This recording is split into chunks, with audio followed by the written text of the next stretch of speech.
Bom, vamos falar agora a respeito do Agosto Branco. É uma campanha de conscientização e prevenção do câncer de pulmão. Para que você tenha uma noção, câncer de pulmão é o terceiro tipo de câncer que mais comum entre homens e o quarto entre as mulheres no Brasil. O Instituto Nacional do Câncer estima que para 2024 nós teremos mais de 32 mil casos novos de câncer de pulmão no Brasil. A gente está ao lado aqui do Dr. Igor Pressinotti, mais uma vez, recebendo aqui no Quarto Poder. Seja bem-vindo mais uma vez. Obrigado por ter atendido o nosso chamado. Seja bem-vindo ao Quarto Poder. Bom dia a todos aqui. Bom dia, ouvintes. É sempre um prazer aqui estar com vocês nessa rádio, nessa missão, né, de transmitir levar informação. Exatamente. Muito legal. Vou começar destacando a importância do diagnóstico precoce, doutor. Então, todos os cânceres, não só dessa campanha, né, eles têm uma melhor, mais chance de cura se diagnosticado precocemente. Então, fazer o diagnóstico precoce, ele é essencial, porque ele dá chance, ele gera mais chances. Então, por isso que existem essas campanhas, né? Tem a campanha do câncer de próstata, e agora o câncer de pulmão, que estava meio esquecido, a gente volta agora a conversar. Assustador, mais de 32 mil casos. É o câncer que mais mata no mundo, né? Do tipo, ele está em primeiro lugar. No Brasil ele não chega, seu nome, não sei se ele é o primeiro ou o segundo, mas no mundo inteiro ele é o que tem maior letalidade, justamente porque ele não é diagnosticado rapidamente. E como é que faz esse diagnóstico? A gente pede um exame geral? Então, o principal é a suspeição, né? Como é que uma pessoa suspeita que está com câncer? Quais são os sintomas do câncer de pulmão? É tosse, falta de ar, e mais para frente a pessoa vai ter uma tosse com sangue, perda de peso, né? Mas o que acontece? As pessoas associam a tosse, tô alérgica, é o cigarro, então ele não se preocupa, né? Então acaba que usa xarope em casa, então não faz o seu, não investiga. Então, se você é uma pessoa que tem uma tosse crônica, né, vale a pena você ir atrás, fazer a pesquisa. Vou chamar a atenção para os principais responsáveis aí pelo câncer de pulmão, por exemplo, o cigarro, a exposição ao tabaco, e aí o pessoal vem com esse cigarrinho eletrônico. Então, é uma coisa de louco, né? Então vamos lá, o cigarro, ele é isoladamente um fator de risco para qualquer tipo de câncer. Então, se você fuma, você tem maior risco de ter qualquer câncer, não só do pulmão. Você tem maior risco de câncer de pele, câncer de intestino, de todos os cânceres. O cigarro, ele já é um fator independente de aumento do risco. Mas para o cigarro, ele é assim, se você fuma, você tem 25% de risco a mais de ter câncer de pulmão do que qualquer outra pessoa, e 90% dos cânceres... Você consegue agravar a situação. E 90% de todas as pessoas que têm câncer de pulmão tem por conta do cigarro. São raros os cânceres de pulmão que não estão relacionados ao cigarro.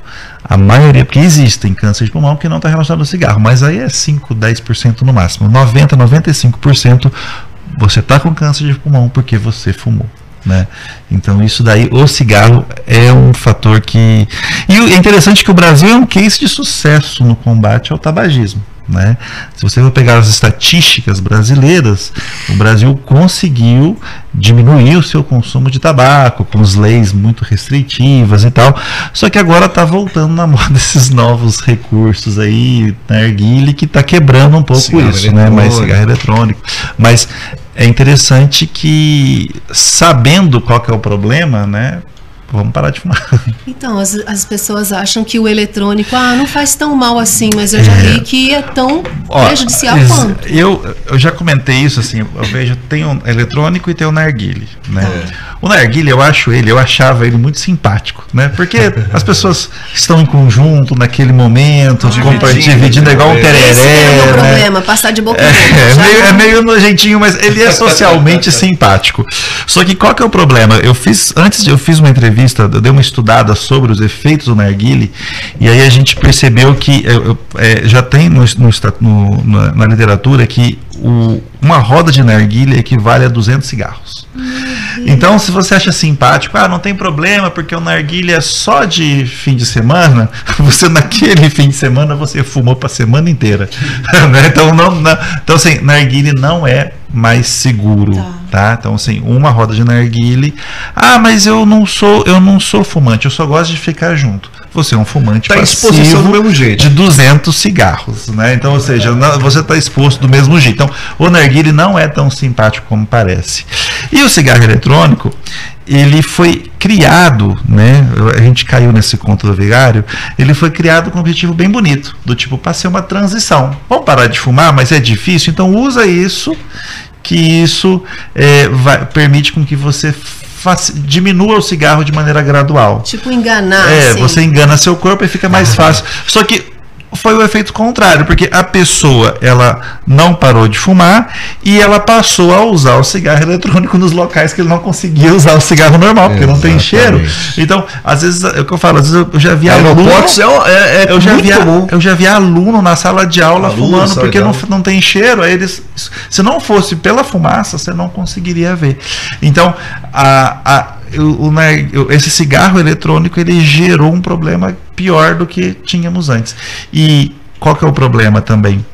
Com o fato dele ter esteticamente bonito, né? Ele é redondinho, quadradinho, parece um pendrive, tem aromas ali, tem um apelo para a infância e juventude. Então a gente tem observado um aumento de jovens estudantes de ensino médio, ensino superior, um aumento exorbitante de uso. A gente tinha um case de sucesso com o cigarro, né, comum, né, o cigarro de erva, de fumo tradicional, mas a gente agora está voltando exorbitantemente alto o número de alunos, de jovens usando esse cigarro eletrônico. Tem uma pergunta aqui de um ouvinte nosso, depois eu vou voltar nesse assunto, porque eu sou um ex-fumante, aí a pergunta basicamente depois vai ser sobre isso. Mas assim, o Heleno Maranhão está perguntando sobre refrigerante, tem alguma coisa a ver também? Então, o refrigerante, eu sou de uma época que eu tomava refrigerante só no domingo, né? Você dividia um litro na garrafinha, aquilo, e hoje é um litro que você dividia para todos da mesa. E hoje é quase 600 ml para cada. Então, ou seja, o refrigerante, ele faz mal por diversos motivos, né? É um excesso de açúcar, é um excesso de substâncias químicas que não são naturais, que são colocadas ali, né? Então, eu não vou te dizer especificamente, eu não sei te dizer especificamente a relação do refrigerante com os cânceres, mas eu posso dar uma lista de outros problemas que com certeza o refrigerante dá. Então, ou seja, se você é uma pessoa que toma refrigerante mais de uma vez por semana, presta atenção, tem alguma coisa errada aí na sua vida. Substitui isso por um suco natural, uma água, porque não faz sentido nenhum, assim, o ser humano não foi desenvolvido na natureza para tomar refrigerante todo dia. Aí vem a minha pergunta com relação a mandar um abraço para o Heleno Maranhão. Fala, patrão, obrigado pela pergunta. Sobre a questão, eu parei de fumar em abril de 2009, né? Ainda existe para o ex-fumante algum risco com relação Exato. Não existe quantidade segura para o cigarro. Não existe, não existe. A gente tem relatos de câncer de pulmão de pessoas que fumaram 40 anos, 20 anos, 10 anos.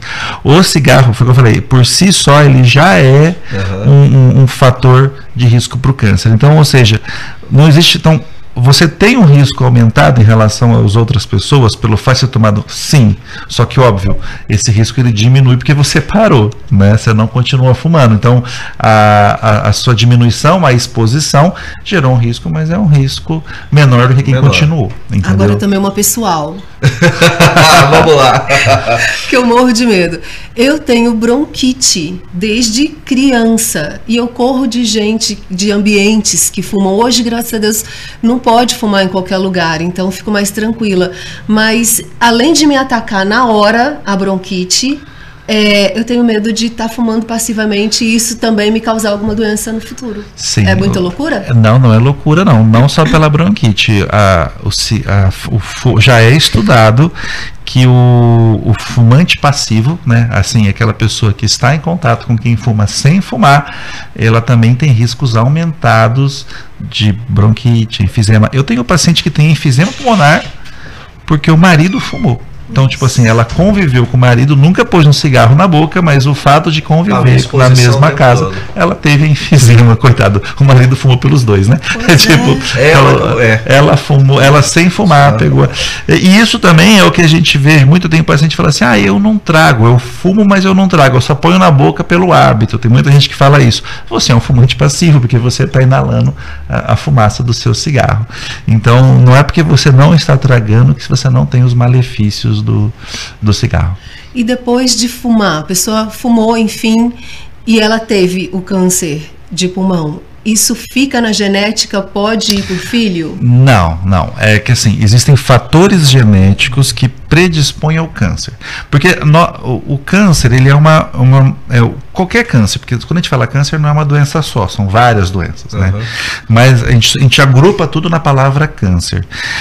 Então, mas da onde que vem o câncer? É uma divisão descontrolada de algum grupo de células. Ela começa a se dividir, começa a crescer, forma lá um tumor, né, um nódulo, esse nódulo cresce e começa a atacar outros órgãos. Então isso é o câncer. Só que as células, naturalmente, elas acabam criando essa falha. Então o nosso organismo tem recursos para impedir essas falhas de divisão. Só que tem pessoas que têm esses recursos geneticamente menos eficazes. São aquelas pessoas que familiarmente têm mais risco de câncer. Então, quando a pessoa na família já teve um câncer de intestino, vale a pena você aos 40 anos começar a investigar. Se você na família já teve caso de câncer de mama, porque você geneticamente pode ser predisposta, mas um câncer que foi causado pela exposição solar ou pelo cigarro, um câncer que não tem essa relação de predisposição genética, esse não passa. Aí tem relação com seus maus hábitos. E a ideia do Agosto Branco é justamente isso, a prevenção, trabalhar essa ideia da prevenção. Prevenção. Qual que é a ideia do Agosto Branco? É saber que, apesar de ser o câncer que mais mata, ele é o câncer que mais mata por ter o diagnóstico menos precoce, mais tardio. Então, existe maneiras de você tratar esse câncer se você diagnosticar precocemente. Então, se você tem tosse, você tem uma tosse crônica, você é um tabagista que tem tosse crônica, você é uma pessoa que tem tosse com escarro com sangue, procura a unidade de saúde. Não tenha medo da pesquisa, porque tem gente que acha que eu não vou nem pesquisar, porque vai ter como. Então, não caia nessa, porque se você for atrás é mais fácil o tratamento, né? Porque daí você faz o tratamento com um diagnóstico por imagem, você faz uma tomografia, viu aquele nódulo ali, pronto, eu já vou atrás de fazer uma broncoscopia, que é tipo uma endoscopia que você faz no estômago, mas você faz pro pulmão. Você pode fazer uma biópsia. Hoje a biópsia não precisa mais abrir o tórax igual antigamente, você faz por ultrassom, enfia uma agulhinha ali naquele câncer, tira aquela.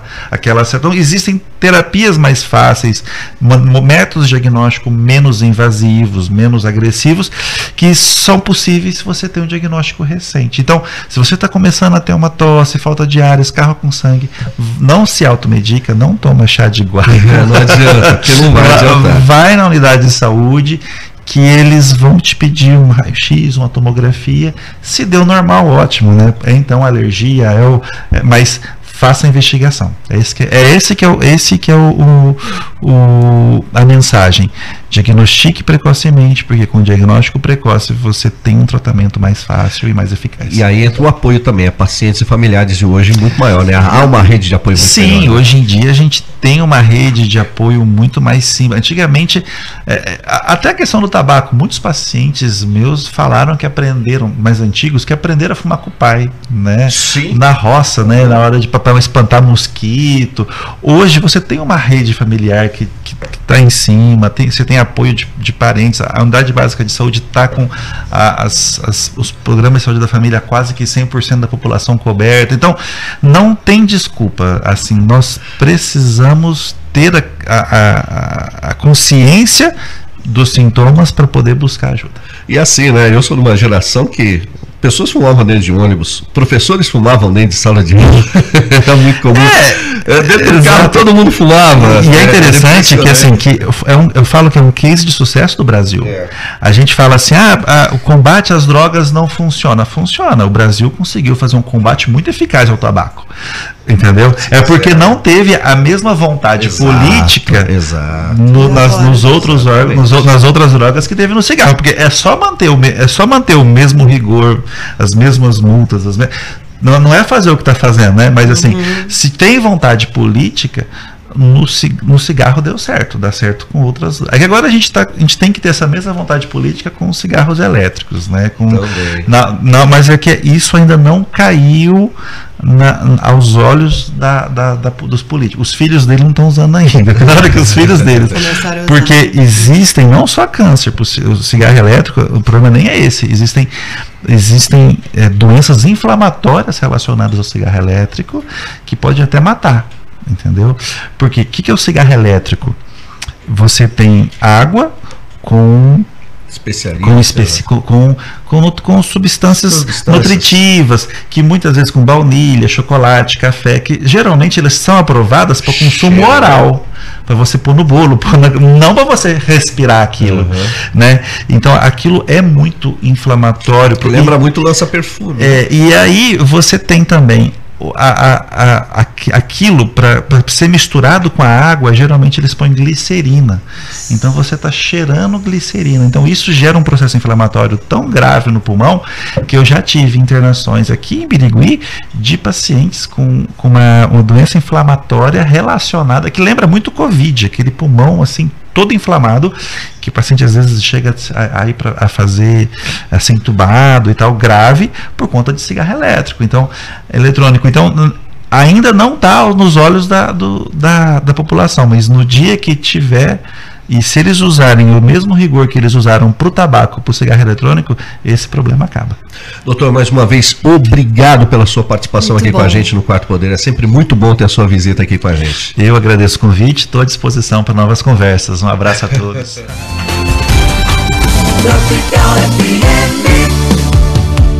Quarto Poder.